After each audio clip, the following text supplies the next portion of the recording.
presentación de diccionario masónico, voces de castellano y en la selva peruana. Es la segunda edición de este año.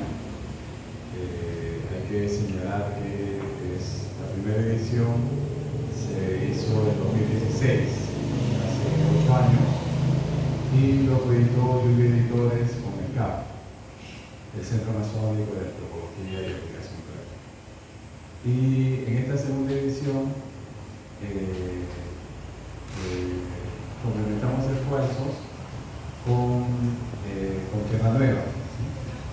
Entonces esta segunda edición es una edición corregida, aumentada por el autor, por Alberto, que nos acompaña. Es un nuevo formato además. Vuelvo a repetir, una revisión del CAP con Tierra Nueva. Jaime Vázquez, director de Tierra Nueva, no ha podido venir por motivo de cosa mayor, pero quizá han pedido también que tenerle sus saludos a todos ustedes. En la mesa, bueno, mi nombre es Manuel Cornejo, yo soy director del CAP. En la mesa nos acompaña el hermano Víctor Lozano, que es el director de la Biblioteca Masónica, y Alberto Chirino, que está ahí representado mucho, muy conocido y sobre todo reconocido por nosotros.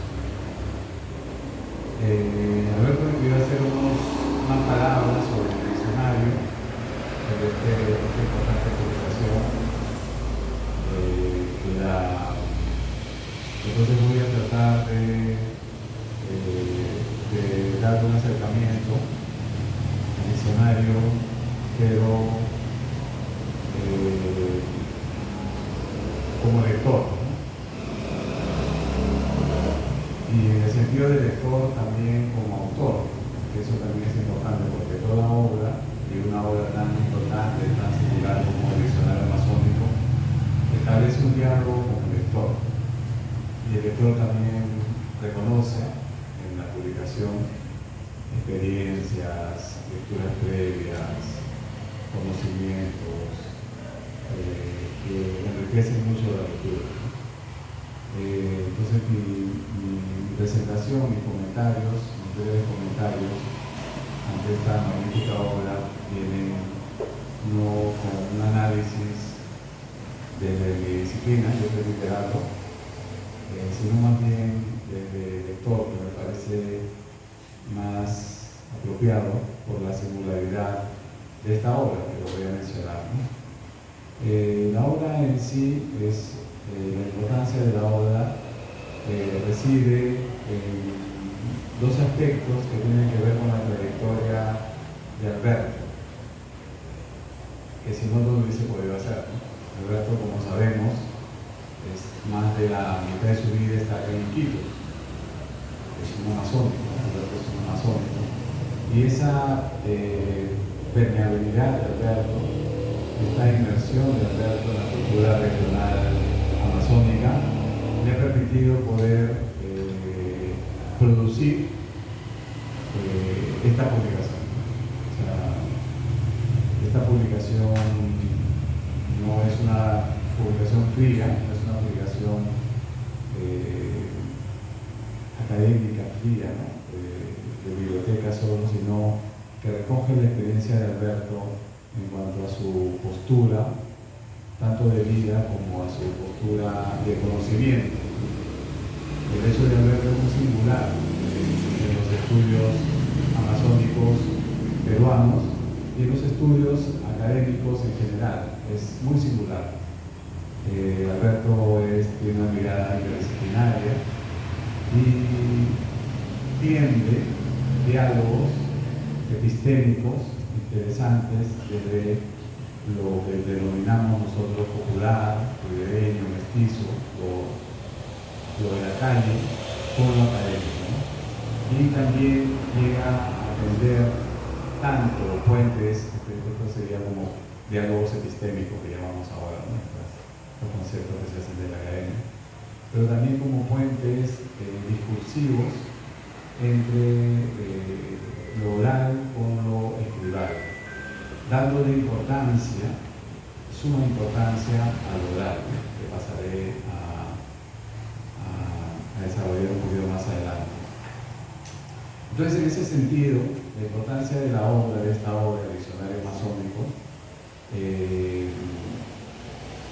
es una de las primeras importancias, y en eso me quiero detallar un poquito, es que va contra el canon establecido. En el canon establecido, por ejemplo, un diccionario, si nos vamos a realizar un diccionario, por ejemplo, el diccionario de la Real Academia, otros diccionarios, hay una figura central que es el autor, ¿no? como un sacerdote, ¿no? Como un pontífice que significa qué cosa es lo que hay, qué cosa es lo que no hay. Y el diccionario siempre fija y categoriza, además, es lo que hace un diccionario. Y muchos diccionarios lo miden. Por ejemplo, el diccionario de la Real Academia no están todas las palabras, la cultura es muy dinámica, entonces todas las palabras regionales, palabras orales, todos los giros, los neologismos, todo eso no existen en la Real Academia. Tiene que después de muchos años, la Real Academia entre comillas, los acepta y los incluye. Y hay muchos que quedan sin estar ahí en la Real Academia. En cambio, este diccionario académico, amazónico, disculpe, es que denota esta permeabilidad y este lenguaje fronterizo. Y más que lenguaje fronterizo, yo hablaría de conocimiento fronterizo, que es el conocimiento de Alberto. Que una de las virtudes de este diccionario es que Alberto puede conciliar, vuelvo a decir, esta constante fricción que hay en la academia entre la cultura oral y la cultura escrita, ¿no?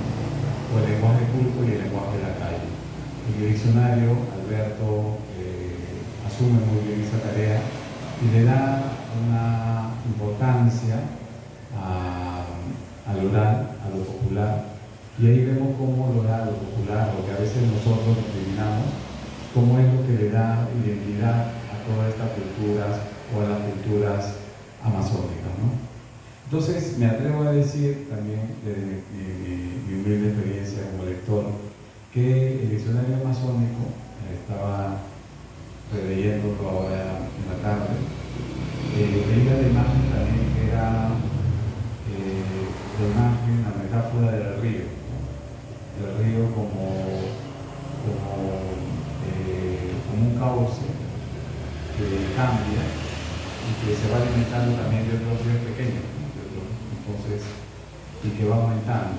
Entonces, el diccionario amazónico es esta figura del río. ¿Por qué? Porque están las voces diversas. Nosotros, por ejemplo, en las primeras páginas se advierte esta precisión de Alberto y este rigor que tiene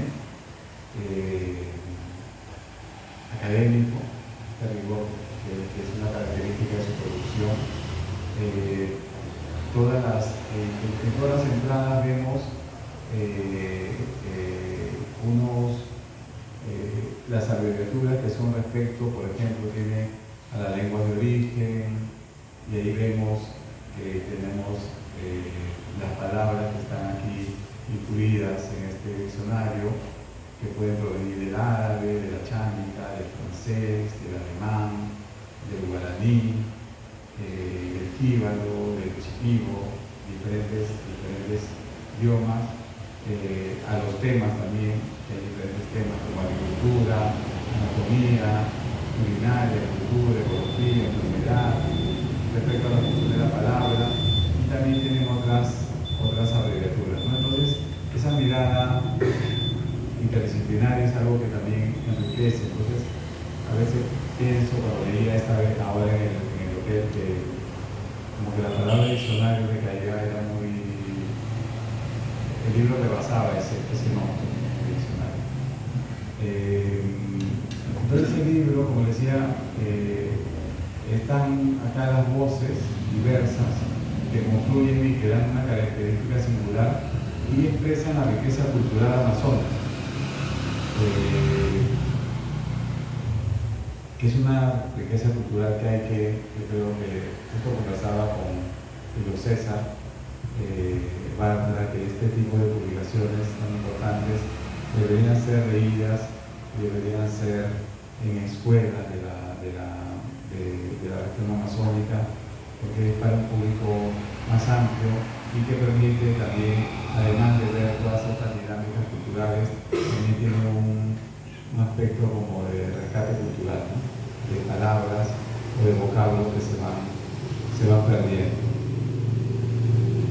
Entonces, vemos en el diccionario lo que hace Alberto aquí es denotar y ir, decía, como el canon establecido, porque desde los centros, desde las élites de conocimiento, donde se elaboran los discursos y se trata de modernizar todo, siempre la Amazonía como espacio cultural se ve como algo exótico.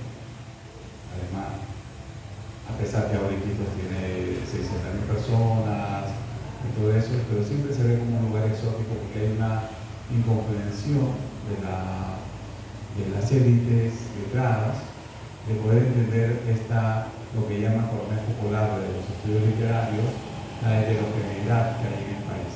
Eso es muy difícil de comprender y sobre todo desde 1.300 kilómetros de Lima, ¿no? Es totalmente difícil comprender.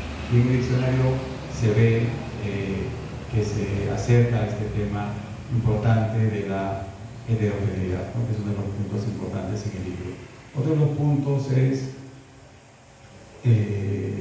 la influencia de las lenguas indígenas, eso que Alberto lo señala muy bien en la introducción y que se puede ver en todas las palabras en esta segunda edición.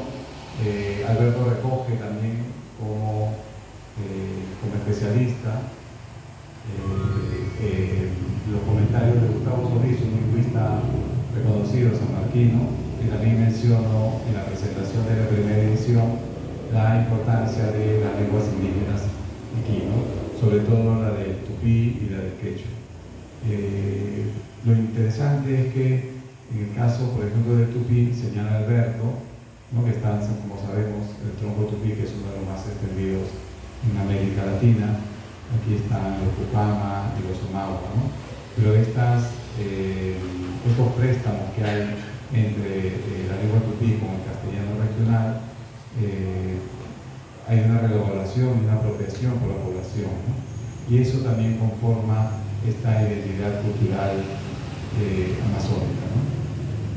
Para también ver el aporte de Alberto a los estudios amazónicos y a los estudios no solamente amazónicos, sino a los estudios nacionales del Perú, de la complejidad del Perú como país, ¿no? Como sociedad, se enmarca dentro de también, cito, abordaje polar, que tiene un concepto que habla de la sociedad peruana.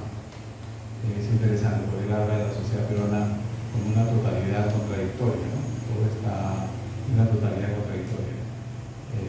Los indígenas, el bosque, contra las ciudades, las temporalidades indígenas, que son otras, la relación que tiene el bosque con este frenesí, este ritmo frenético de las ciudades, todo esto contradictorio en un propio espacio, ¿no? Uno cuando viene del aeropuerto con una amiga, con María Durán, que está acá, veníamos y ella nos sorprendíamos del mall, ¿no? Que es tan inmenso y que rompe con todo el paisaje tibetano, ¿no? Y hay esta totalidad contradictoria que se ve en este espacio amazónico y que permite además que en esta totalidad contradictoria se pueda hacer un enfoque diferente.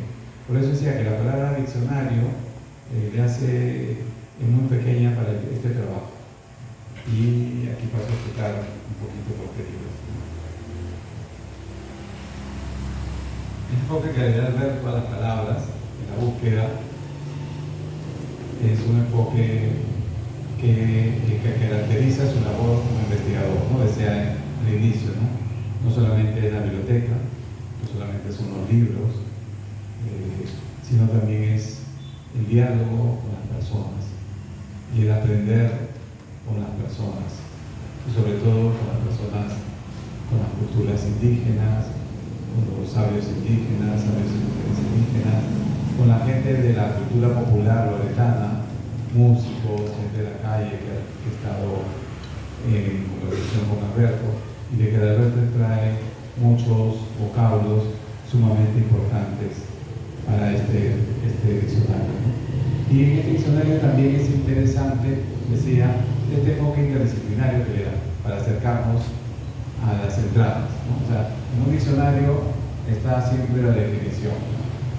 De cualquier diccionario que uno vea, el diccionario de la Real Academia, uno dice cualquier acepción, cualquier entrada, ¿no? Pues, Perú, ¿no? País ubicado en América del Sur, entre Ecuador y capital, ¿no? O otras palabras, ¿no? Casa, lugar, donde, ¿no? Está la familia. Esos son los diccionarios. El diccionario de Alberto es un enfoque interdisciplinario porque no se queda en la definición de la palabra, busca el origen etimológico de la palabra, pero busca también la proveniencia, no solamente desde la morfología, desde la filología, sino también desde, ese es el aporte principal, de disciplinas tan distantes como la biología, la etnohistoria, sobre todo también la lingüística, la literatura, la historia, la sociología, la antropología. Y también Alberto, para poder comprender la dinámica del castellano regional, él también se acerca a algunas investigaciones, sobre todo de la historia, ¿no? Que tienen que ver con la relación entre los Andes y el todo amazónico, que después voy a hablar un poquito, que tenía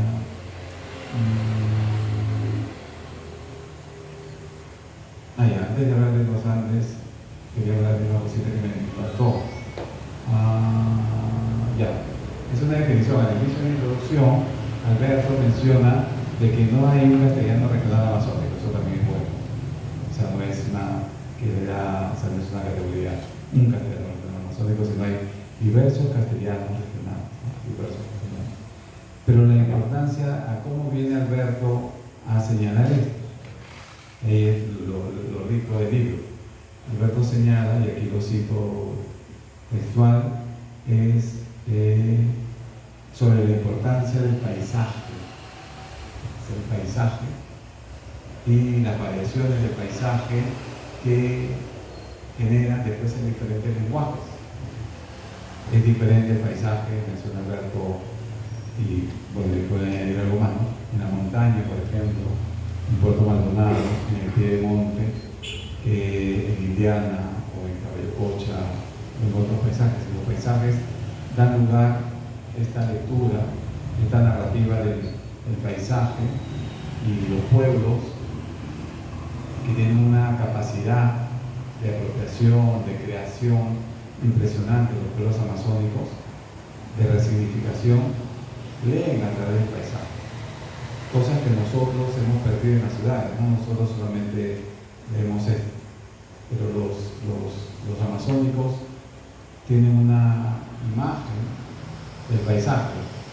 A través de las imágenes uno puede apreciar estas imágenes que después se convierten en lenguaje, ¿no? Entonces, por eso es que hay diferentes tipos de castellano amazónico condicionados por el paisaje.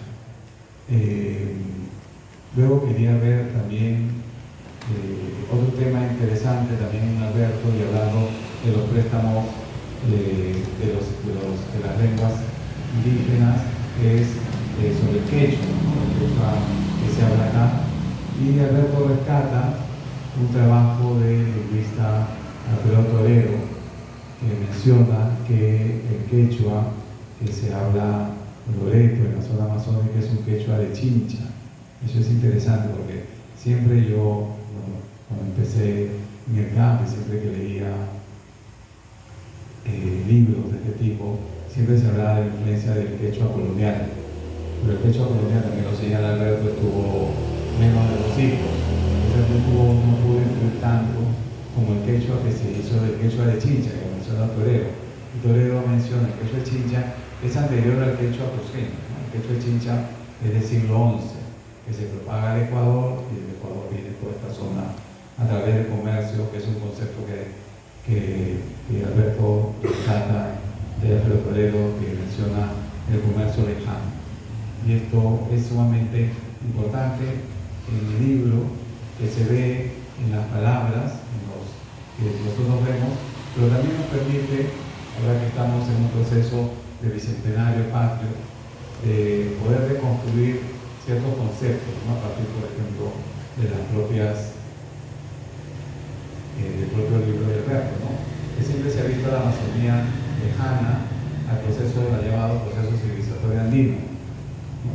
Como unas mediamente basadas, yo siempre repito eso, compartimentos estancos, ¿no? Entonces está la costa, la sierra y la Amazonía. Pero los antiguos peruanos no tenían esa división. Esta división es una división política que se hizo desde Lima para el control del territorio. Lo que tenían los antiguos peruanos, que todos sabemos, por Murra, es un control de los pisos verticales.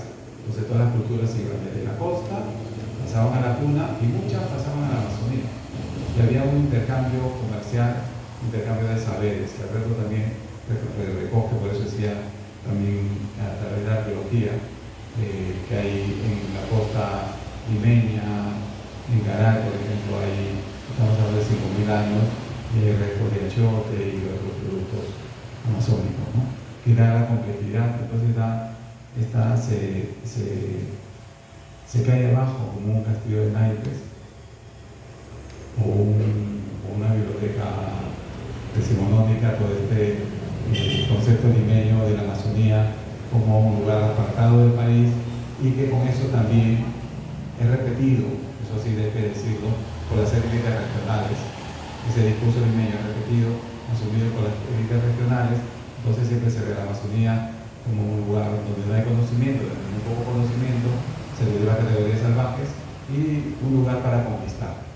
Y ese discurso se resemantiza cada cierto tiempo. Es interesante, se resemantiza y se ve como algo legítimo cuando nosotros vemos a través también del libro de Alberto la riqueza cultural y la capacidad de agencia de los pobladores, tanto indígenas como mestizos, citadinos, en crear un lenguaje y a través del lenguaje crear una identidad, una forma de vida, un modo de vida amazónico, ¿no?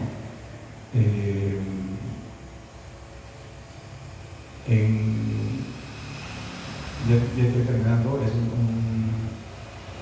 habla sobre la influencia del tupí, y a veces nosotros tenemos esta discriminación. Yo, cuando era niño, estaba en un colegio en el centro de Lima, yo vivía a 3 cuadras de la Plaza Llamas, estudié en colegio también ahí, y fue un niño aymara, me acuerdo, y hablaba muy mal el castellano, y era motivo de discriminación. Claro, el castellano era su segunda lengua, ¿no? Y siempre desde Lima se discrimina, y se dice es un castellano mal hablado, pero lo que no se sabe que es más que un castellano no mal hablado, es un castellano enriquecido por lenguas indígenas. Es un castellano 2.0, es el castellano aburrido de Lima. Y en este caso, por ejemplo, el tupí influye mucho aquí en el castellano amazónico, y Alberto menciona, por ejemplo, estos temas que se pueden ver como una parte de concordancia entre sustantivo y los pronombres, pero que lean poesía, sus obras, ¿no? Que lea poesía y lea musicalidad a esta publicación, ¿no? Que ahí se ven, hay unas palabras que lindan como lo poético, a mí me encantan personalmente, y trato de ver en el lenguaje de Lima, y no encuentro palabras tan bonitas y tan amplias, tan polisémicas. Por ejemplo, a mí me encanta, que es una confesión, que se haga de parte, mansionar. Mansionar es una palabra que me gusta mucho, porque dan toda esta relación que tiene el hombre con la naturaleza y la capacidad del disfrute, del goce, ¿no? Con la naturaleza. Eso es una cosa nacional, ¿no? Hacer la suya, la naturaleza, ¿no? Y rompe esa frontera entre lo social y lo natural, ¿no? Y ya con esto termino, para no volver más, es que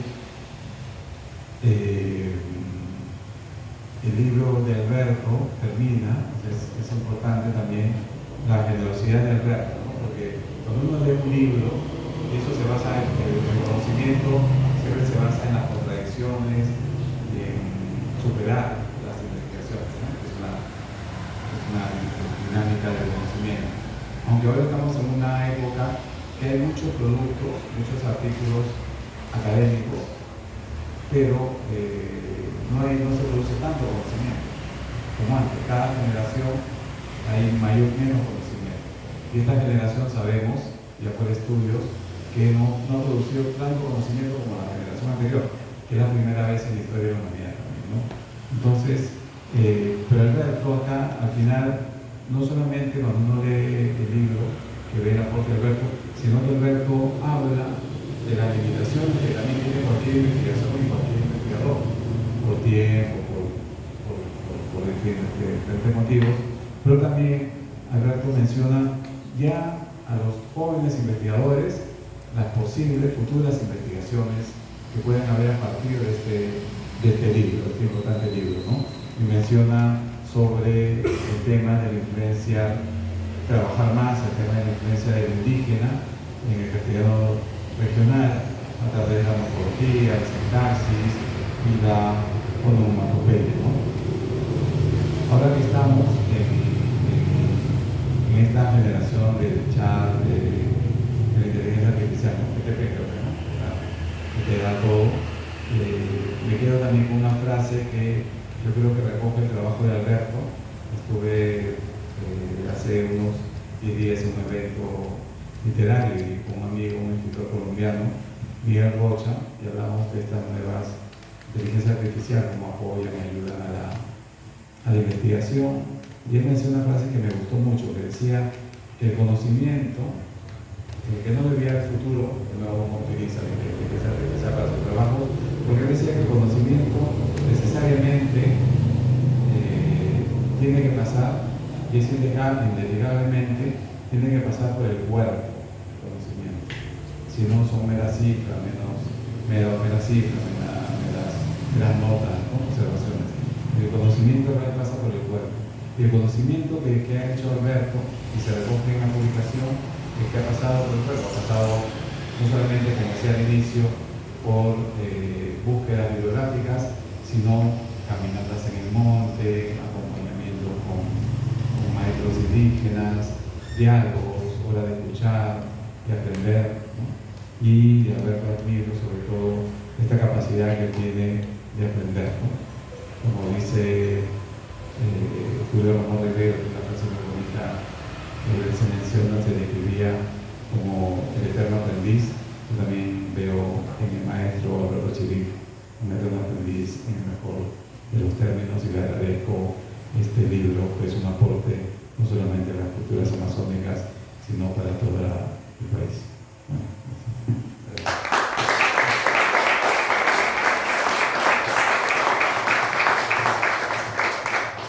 En la ordenación tenemos las palabras del hermano Víctor Lozano. Él es el director de la Biblioteca Amazónica, que es la entidad que nos acoge, con la que acá tenemos una relación cercana, estamos haciendo una serie de acciones, y va a comentar también esta publicación de Alberto.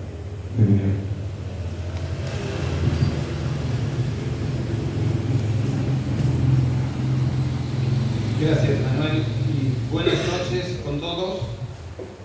Cuando me invitaron a comentar el diccionario amazónico, Voces del Castellano en la Amazonía, pues no lo dudé, en primer lugar porque Alberto, pues con Alberto me une una amistad desde hace años, y en segundo lugar porque este diccionario no es un libro más, no es una novelita.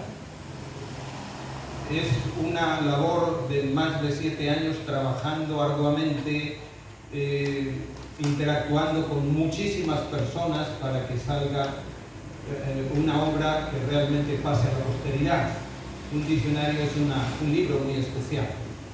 Recoge toda la cultura, podríamos decir, para la posteridad, ¿no?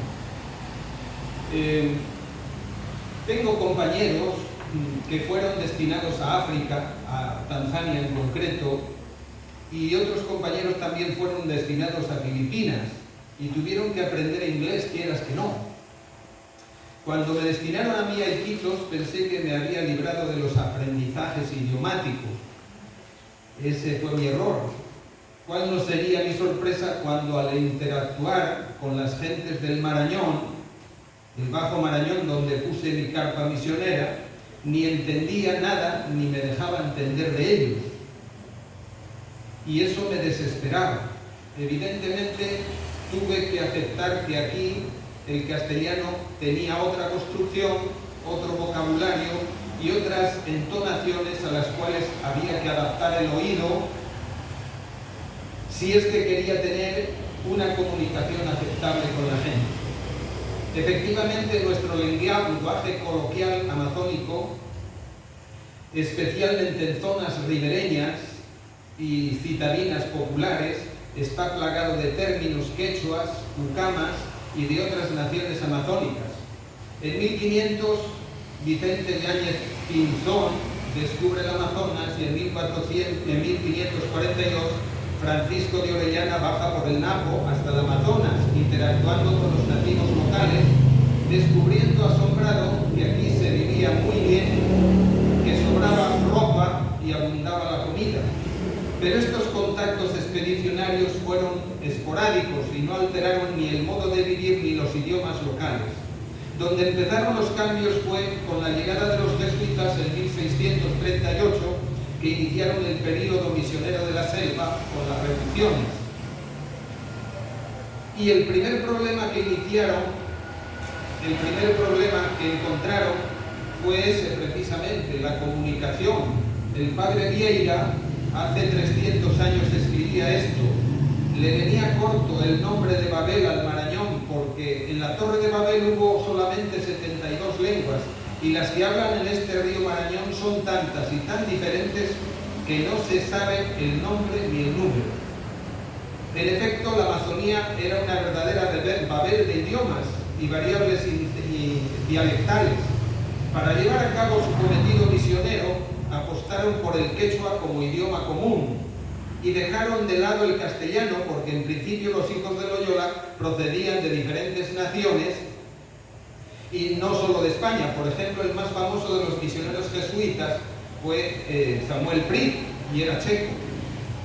Por otra parte, el quechua era el idioma general del Tahuantinsuyo, desde Argentina, Chile hasta Ecuador, Colombia, y tenía contactos también con la selva alta, de modo que a medida que avanzaba la evangelización en las reducciones, algunas tan cercanas a nosotros como las de San Joaquín de Omaguas, los de San Regis, que tantas veces visité, se fueron incorporando palabras y expresiones no solo quechuas, sino guaraníes, como del Cucama, Cucamiria y del Omagua, que hoy utilizamos de manera cotidiana. En resumen, el castellano regional que hoy hablamos es fruto de este mestizaje y de las invasiones colonizadoras posteriores a la expulsión de los jesuitas, teniendo como máximo exponente migratorio foráneo la época del caucho, pero con predominio del quechua, como apuntábamos antes. Esta es una lengua imprescindible para manejar el castellano regional, que poco a poco fue moldeando una entonación peculiar, unas construcciones sintácticas provenientes de estos idiomas y un vocabulario propio para nombrar la diversa y abundante flora y fauna locales.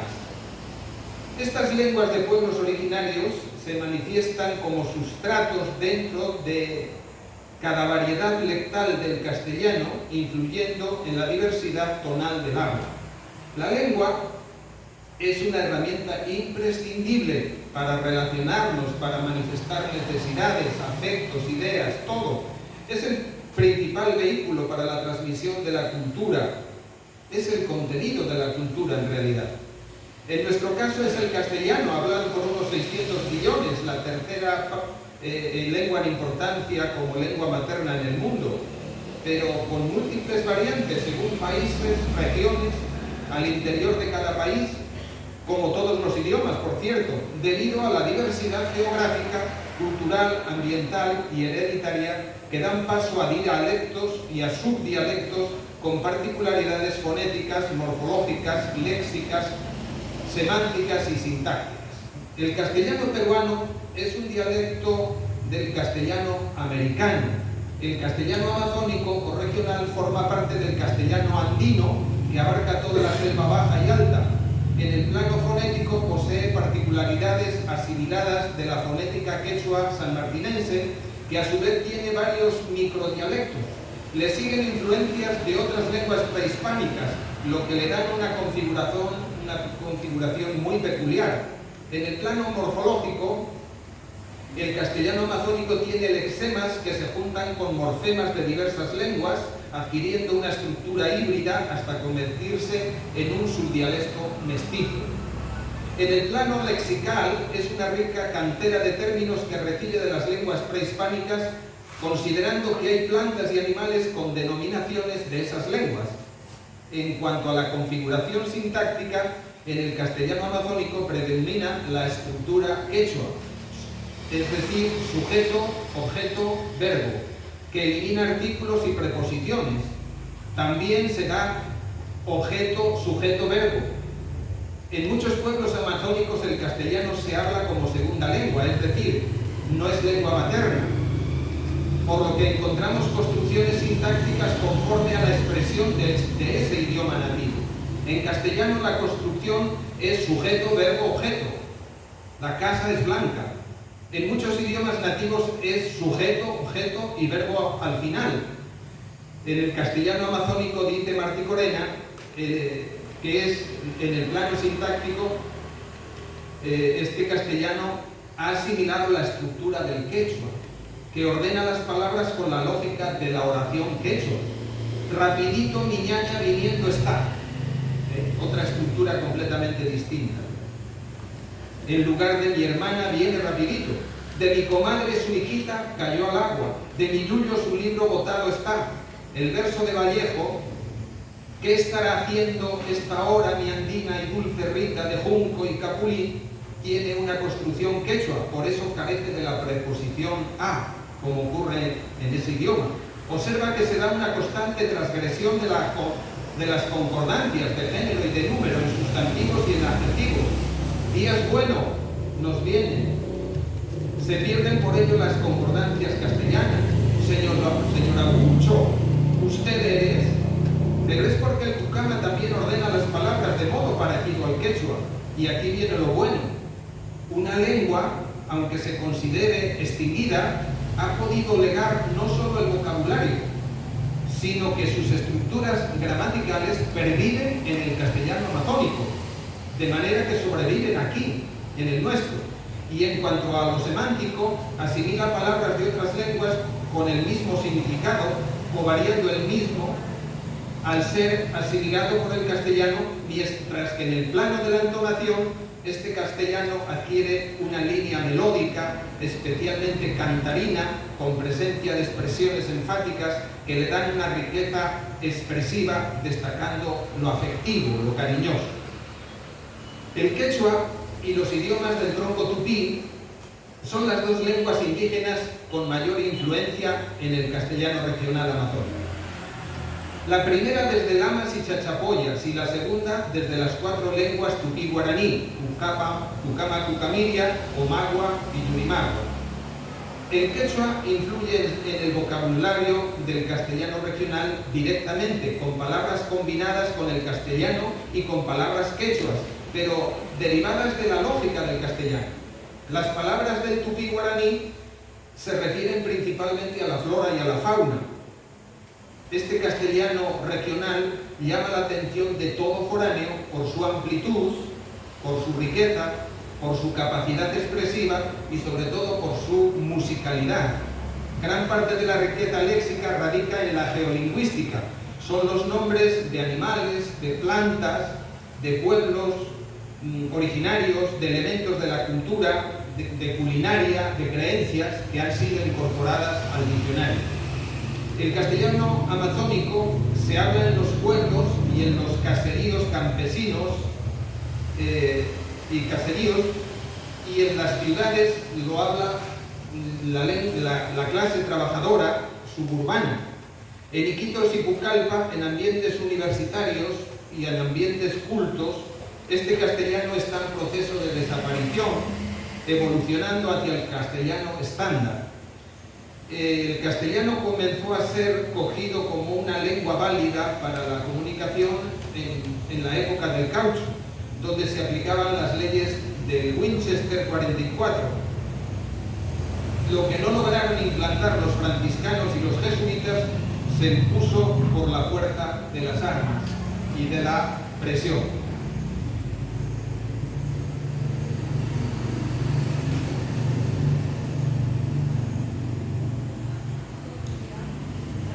Este castellano lo podemos encontrar en los asentamientos y poblados, Iquitos, Contamana, Yuramaguas, Caballococha, Nauta, Requena, Pucallpa, pero con connotaciones muy particulares debido al quechua y otros idiomas nativos.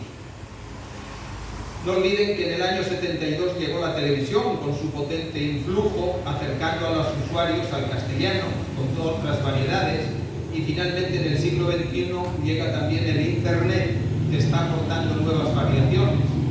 El padre Arroyo, en paz descanse, decía que el castellano regional no se puede explicar, que es como un volcán lingüístico que entra en actividad de golpe. Pero no fue así, también tuvo su proceso. Hay diccionarios de carácter teórico, como el de Luis Hernán, que es bueno en el campo fonético y filológico, y hay diccionarios vocabularios como el del padre Lucho Castonguay.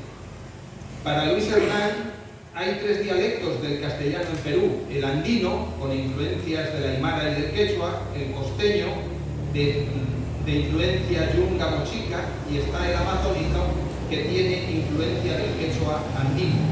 Atribuye esta influencia a la formación de centros urbanos tempranos en la colonia, en Moyobamba, en Tabalosos, en Rioja, en Lamas, en Tarapoto, y otras desde allí se expandió después hacia Loreto, donde tomó préstamos de las lenguas originarias y también del portugués.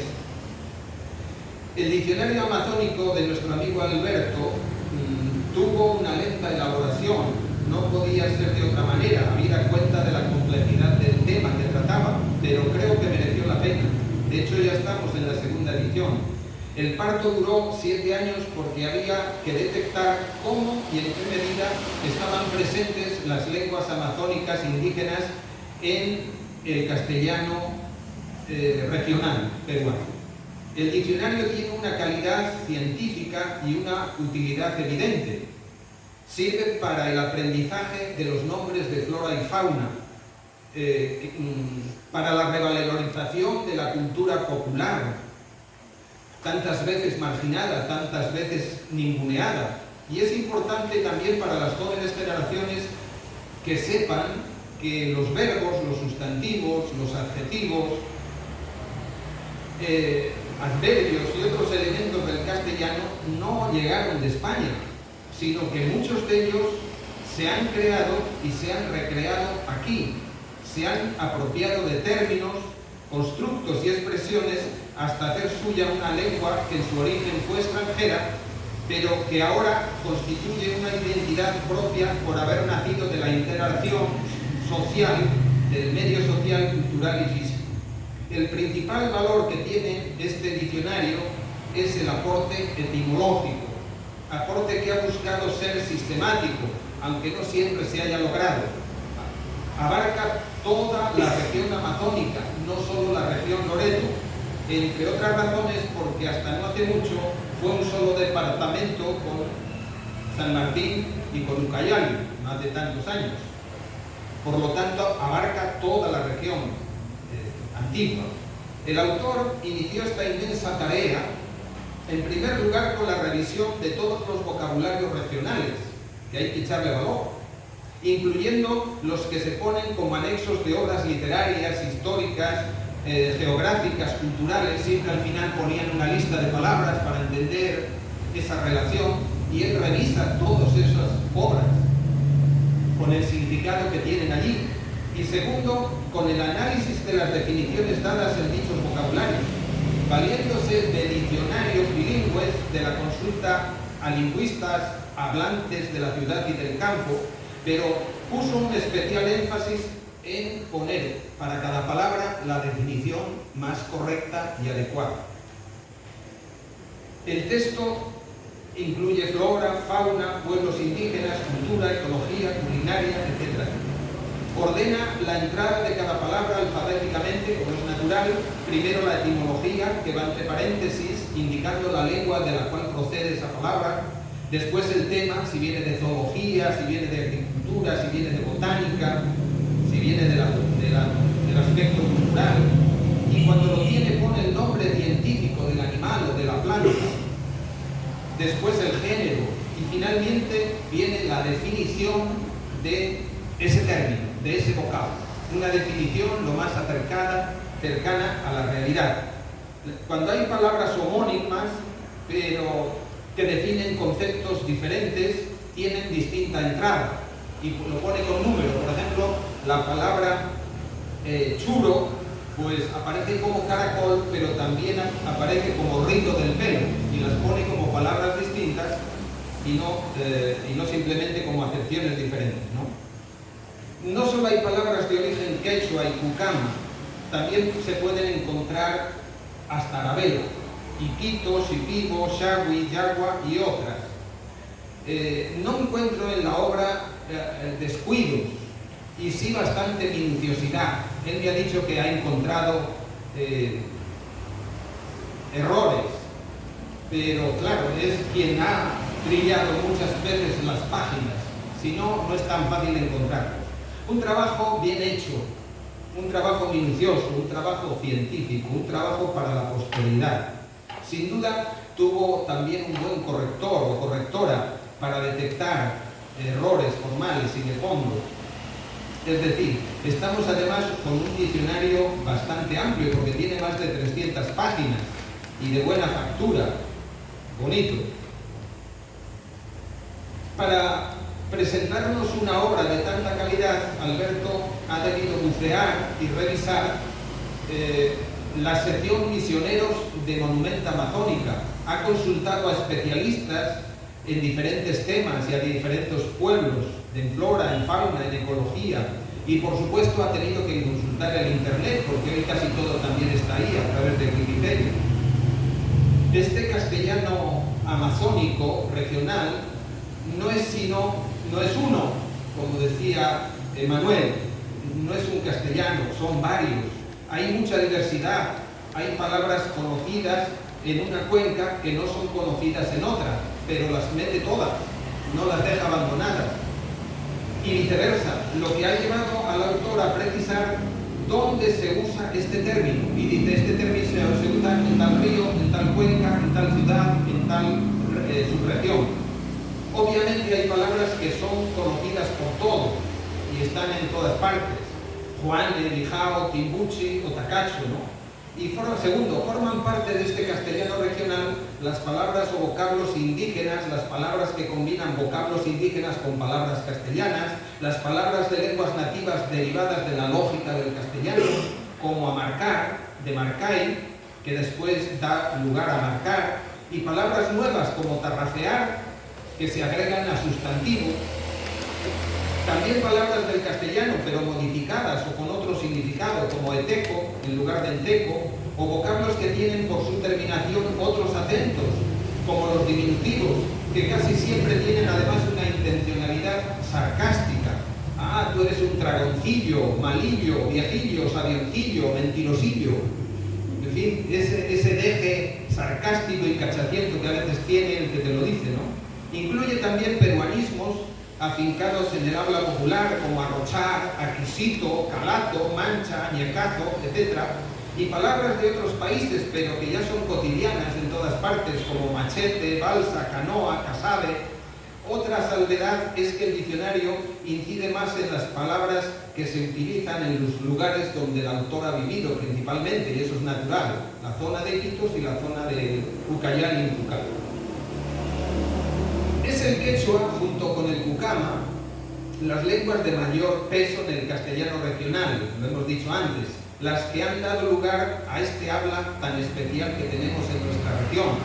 En Perú, el quechua se concentra en las provincias de Lamas y Tabalosos, un quechua anterior a la colonia probablemente. También Chachapoyas habla quechua y no su idioma originario, del que solo quedan apellidos y topónimos, algunos las reconocemos aquí: Chupipiondo, Soplín, Guabloche y otros. Pucallpa estuvo unida a Loreto hasta 1980 y fue poblada principalmente por inmigrantes de San Martín. El quechua tuvo 2 vías de ingreso a la selva baja, a través de los ríos que bajan del Ecuador, el Napo, el Tigre, el Pastaza, y desde San Martín por las migraciones en la época del caucho. Incorpora vocablos quechuas, totalmente quechuas, como ayahuasca, chiri, yacu, llana, capi, cuchu, puca, chuyachaki, angocaspi, alpacuru, guaira, uma, yacu, caspi, uma, mipuna, wari, uchu, yura, guasi, sinchi, llana, quilla, guagua. En fin, toda una ristra de ahí mi hermano Neoptalí, que es dominante del quechua, se está riendo. Se ve que no lo pronuncio bien. Existen también palabras derivadas siguiendo la lógica del castellano. De amarcana, cargar, viene a marcar, y está marcando un niño, ¿no? De chimpay, chimbar, es pasar al otro lado del río. De changa, pues changado. De chapuín, mezclar, de ahí viene chapo, después viene chapear. De chupa, que es agarrar a alguien por el pelo, un mechón de pelo, viene chovear. De supi, supitero. De yuya, yuyampero. De minca, viene la minga. De ñahui, viene ñahuinchear, o sea, mirar, echar ojo. Es lo más característico de nuestro lenguaje regional, ¿no? Es común también la repetición de palabras para acentuar o poner un aumentativo, y que puede venir de ambos idiomas, onomatopéyicos o no, como llevo, miski, chuya, tuki, tacu, peque, son onomatopéyicos. Y dice también machari, susto. En cuanto a la fonética, otra característica de este castellano heredado del quechua tiene que ver con la fonética que las hace parecer quechua si no lo son. Por ejemplo, huacapú, guasaí, viene de acapú, acaí, y vienen del idioma de los tupí guaraní. Es decir, encontramos un fonema especial también, que es muy amazónico, muy de nuestro lenguaje regional, es la SH, presente en algunas variedades del quechua y en algunas lenguas amazónicas como el pucama. Palabras como xacapa, xambo, xamiro, xapaja, xebón, xipibo, xapsico, xapumba, xixi, xirui, xo, que es como para espantar a las gallinas, todo lo contrario del tu, que es para que vengan. También xanxo, ximbar, xunto, xepleco, xamiro, xameco, xambo, xontolón, caxa, xexa, xanti, axisito, xoco o socorro, en fin. Otras son propiedades del castellano y transformadas, como por ejemplo chinela, la hacen chinela, pero también charuto, xerete, xibé, xicra, que vienen también del idioma de los guaraníes. Otras veces la SH aparece intermedio, como Kusma, Patanasca, Ashaninka, Yanesha, Añashua, Pandillo, Tanshi, Ishanga, Beseco, Bolancho, etcétera. Del tupí guaraní, de este tronco tupí, está presente en la selva a través del pucama, pucamiria, pero también del omagua y del yurimagua. Estos dos últimos idiomas han desaparecido completamente. Dicen que fue la escuela quien les dio la estacada final, como está dándola con el pucama. Pero aportó muchos vocablos al vocabulario regional, como canatari y topónimos. El guaraní dejó muchos topónimos de nuestra región. Nanaí, Yabarí, tapira, yaquerana, itaya, taguayo, y de otros idiomas como rimachi, guayaga, manseriche, ampillacu, apayacu, atuncocha, changacocha, intuto, muyui, yanacocha, ucayali, también tahuampa, uraca, apu, Río Grande, yashingo, el diablo, boa, pero especialmente dejaron mucho vocabulario en la flora y fauna. Acaraguazú, tucunaré, araguana, arasá, copoazú, azaí o guasaí, cacho o cachú, copaíba, copoazú, etcétera, etcétera. También influyó en las construcciones gramaticales y en la sintaxis, como la falta de concordancia entre el pronombre y el nombre. Aquí decimos sus madres, no su madre, sino sus madres. O la inversión de la palabra, de José su hija. Mijiri, Mijiri, Yaguara, Miguel perro, pero en realidad están diciendo de Miguel su perro, o el perro de Miguel, pero son constructos totalmente regionalistas. En Cucama no existen verbos copulativos, no tienen el verbo ser ni estar, y se construyen en base al orden, los significados, pero falta mucho estudio de todo esto, están mantillas todavía, para ver en qué medida las estructuras de las lenguas nativas permiten en el castellano regional amazónico, porque pueden venir también de constructos quechua. Bueno, por citar cosas así de este castellano regional, ¿no? Hay aumentativos, ¿no?, que los empleamos mucho. Ayú, ¿dónde vas? Ayú. O cuando tocan la puerta, Pedrito, ¿tienes más aquí tú? Son sonidos o también onomatopéyicos que se emplean mucho cuando hablan. Cayó al suelo y talán, o tolón, o plin, o plash.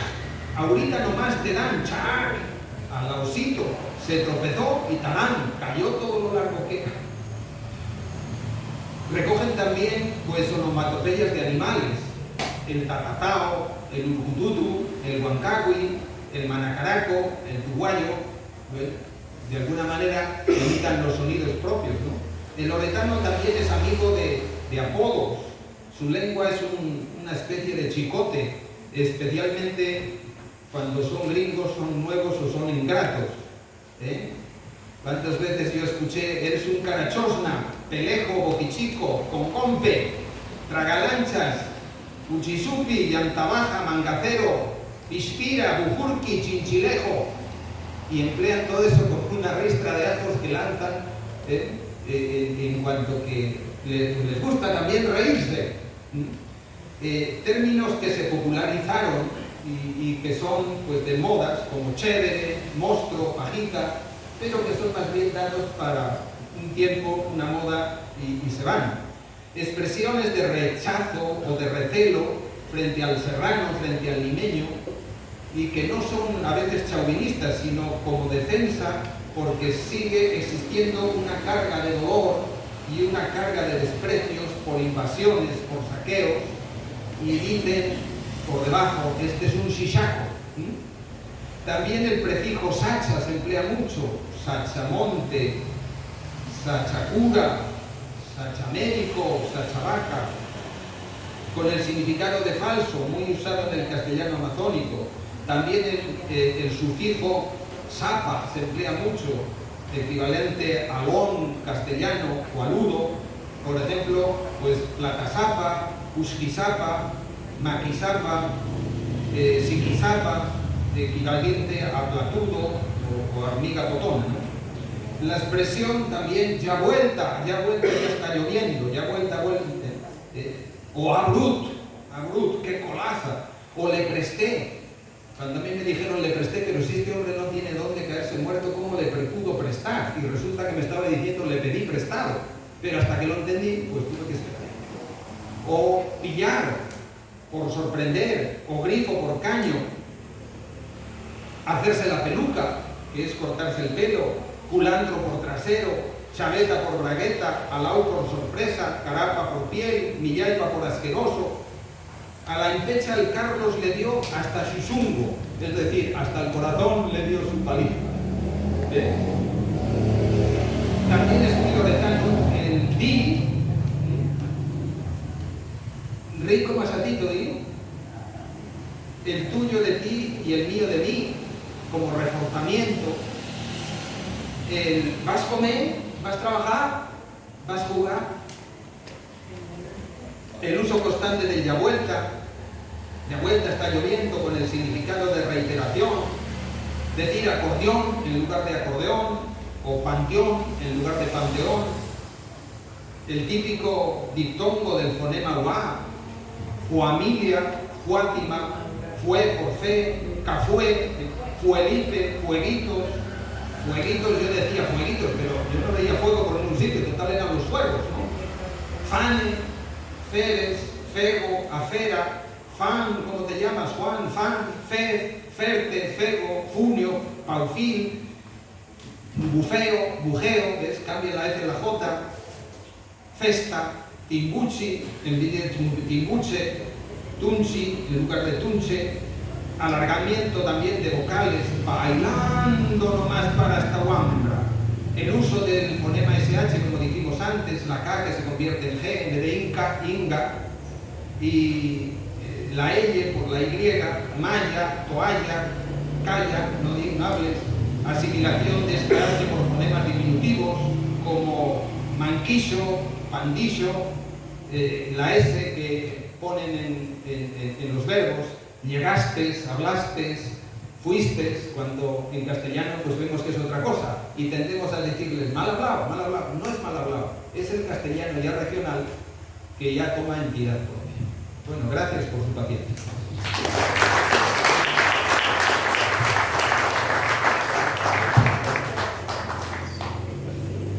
A continuación, las instrucciones del hermano Víctor por su palabra, comentarios a esta publicación.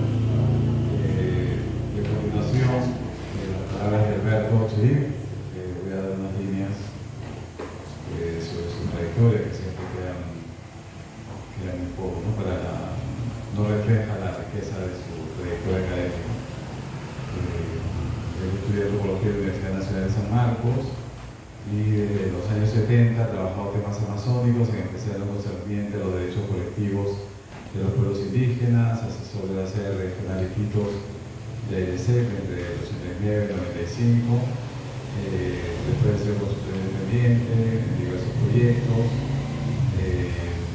autor de artículos especializados en libros colectivos, como Marcando Territorio, Progresos y Limitaciones y la Articulación de Territorios Indígenas de la Amazonía, con Federico García, individuales, como Pueblos Indígenas, Amazónicos e Industrias Lucrativas, la historia del caballo, contada por sus moradores, los pueblos de la yuca brava, historia culinaria, después del caucho, después tiene otro libro que también tiene que ver con la y con la jerga, pero más en Lima, que es de Malocas y Tomocalatos, habla sin jerga en Lima en mediados del siglo XX, y editor de varios libros, entre ellos con Guía, Deforestación en tiempos de cambio climático, 2018, la conquista de la autodeterminación, en el cincuentenario de la Declaración de los Rados, y con Genei, colectivo Resurgir Amazónico, Levando por Loreto, análisis socioeconómico, político y ambiental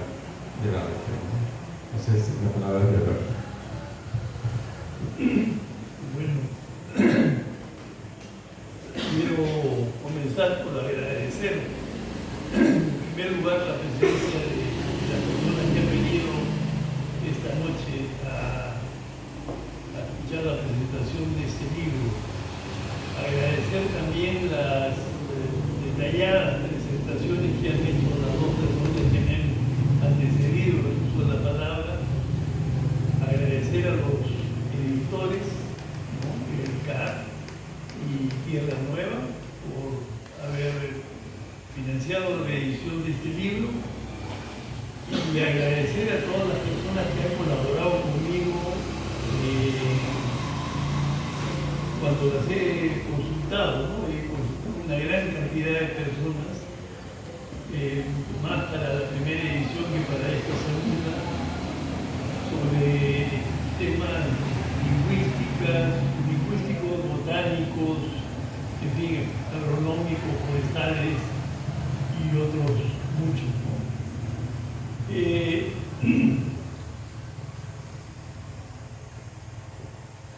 ¿Qué es el castellano regional en realidad? Muchos pueden pensar que solo es un conjunto de palabras curiosos para designar objetos, lugares, creencias y prácticas culturales particulares de la región amazónica. Y aunque es esto, es también mucho más. Es en realidad una estructura lingüística organizada con características y normas determinadas para expresar la vida social y cultural de una parte importante de la población amazónica. Digo de una parte importante y no de toda la población amazónica en su conjunto, porque como sostengo en la introducción de este libro, no existe un solo castellano amazónico, sino varios. Aún entre aquellos que más se parecen, como los hablados en Amazonas, Loreto y San Martín y Ucayali, existen variaciones en léxico, en entonación y en sintaxis que están aún por estudiar. Y si bien algo se ha escrito, por lo menos a nivel de vocabulario, para dar cuenta de estas diferencias, no existe ningún trabajo acerca de los castellanos amazónicos de Junín, Pasco o Madre de Dios. Pasco es un departamento que tiene una importante provincia como es Oaxaca, que es amazónica, y Junín, siendo andino y teniendo parte estudiante, tiene dos provincias importantes, Sático y Chanchamayo. Y Madre de Dios es todo amazónico. Tal vez porque estos castellanos hablados en estas regiones no son tan evidentes como los de Ucayali y Loreto, que se distinguen rápidamente por su entonación. Perú es un país de castellanos múltiples, y a los amazónicos hay que sumar los de diversas regiones andinas y costeñas. En todos los casos existe un trasfondo común, que es el enriquecimiento del castellano a partir de las lenguas indígenas vigentes, sea en vocabulario o en sintaxis, ¿no? En estructura gramatical. Y por supuesto en la diversidad paisajística y cultural de esta región. Vuelvo al castellano amazónico de Loreto, San Martín y Ucayali, los que más se parecen entre sí, para referirme a la preocupación que alguna vez expresada por el padre José María Arroyo.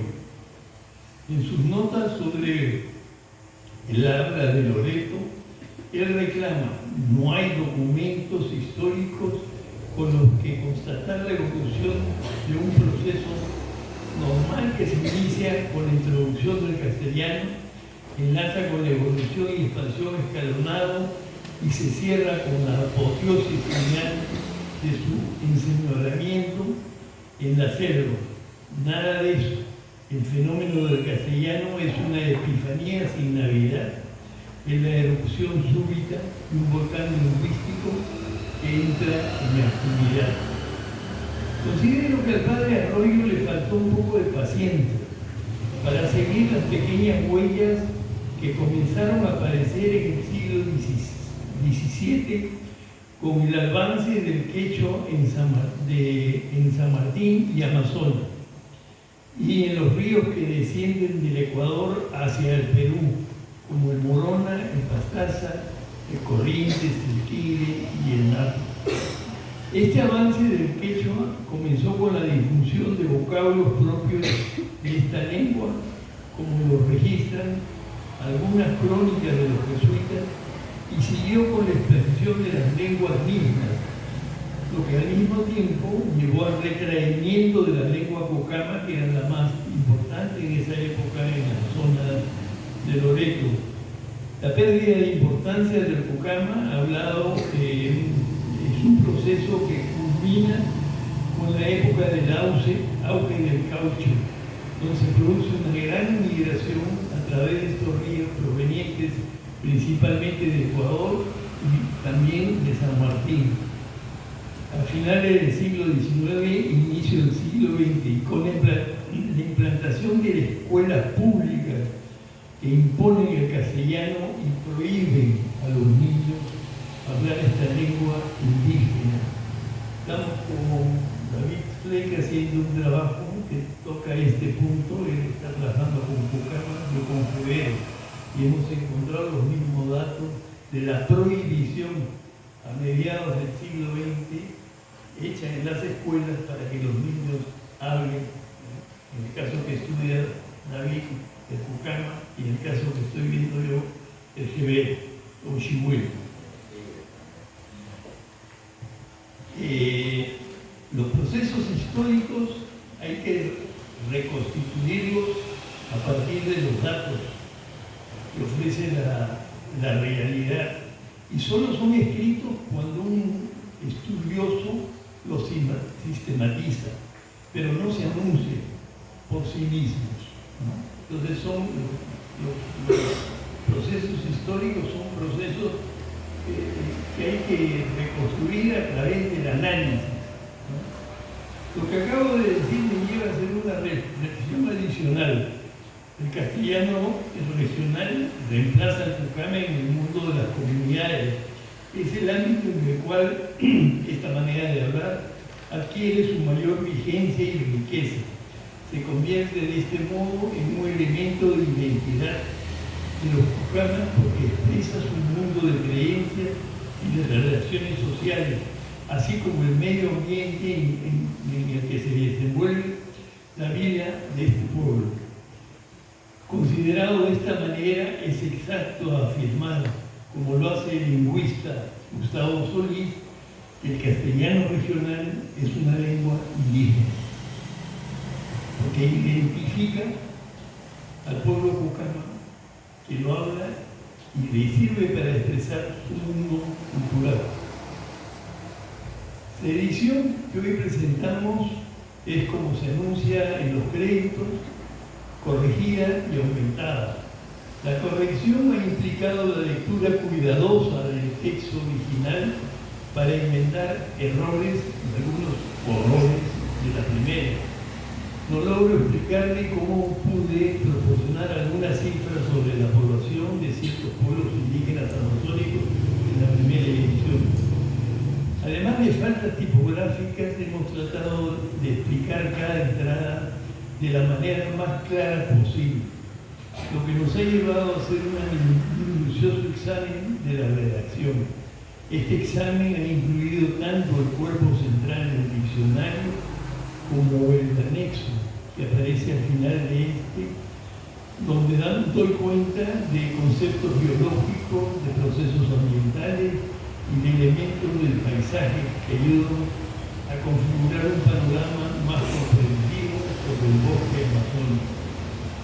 En lo que concierne al aumento, esta segunda edición ha incorporado unos 150 entradas más nuevas, que provienen principalmente de tres fuentes: los libros Nosotros los Mapuluna, del padre Juan Marcos Mercier, que trabajó muchos años con el pecho, y el libro Nuestra Palabra, de Jean-Patrick Razon, un colega francés que trabajó junto conmigo los relatos de la época del caucho del pueblo Boer.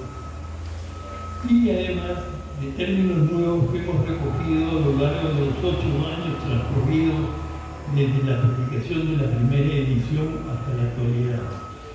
En la introducción hemos aumentado también consideraciones que permiten afirmar que no existe un castellano amazónico sino varios, y algunas hipótesis acerca del momento y la manera como se ha configurado el castellano que prevalece en las tierras bajas de la Amazonía peruana. Y por último hemos incluido otras personas en la dedicatoria de esta obra: nuestro último nieto y 2 personas, ambas fallecidas, que consideramos que han sido de importancia clave para el desarrollo de nuevas estrategias de conservación.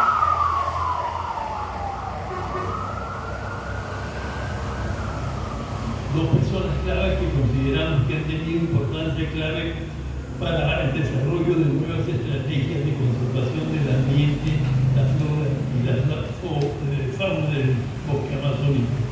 José López Parodi y Peca Zoido. José López Parodi comenzó como lo que ahora es común y conocido, la conservación a través del grupo de bosque.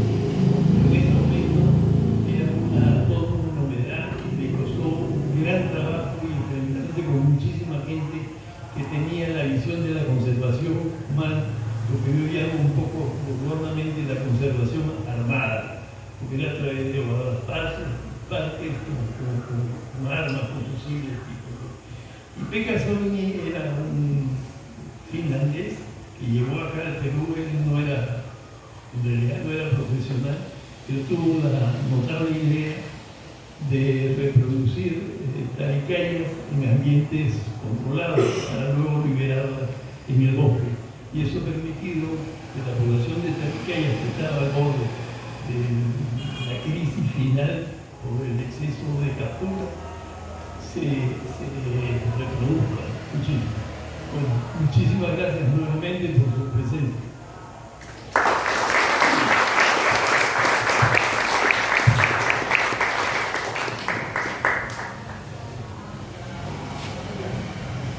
Bueno, muchas gracias nuevamente a todos y a todas por participar en esta presentación de la segunda edición del Diccionario Amazónico, Voces de Castellano de la Selva Peruana, de Alberto Chiril, editado por el CAP, el Centro Amazónico de Antropología y Aplicación Práctica, y por Tierra Nueva, editores. Agradecemos también a la Biblioteca Amazónica, que nos ha ayudado a ser la anfitriona de este evento. Agradecemos también la participación de todos ustedes también en este evento, y compartiremos un pequeño brindis, unos bocaditos que están ahí afuera para poder seguir dialogando. Los libros también hemos traído, se están vendiendo a un precio de oferta por lanzamiento aquí en Iquitos, están a 50 soles, los pueden adquirir ahí afuera. Bueno, muchas gracias y seguimos conversando.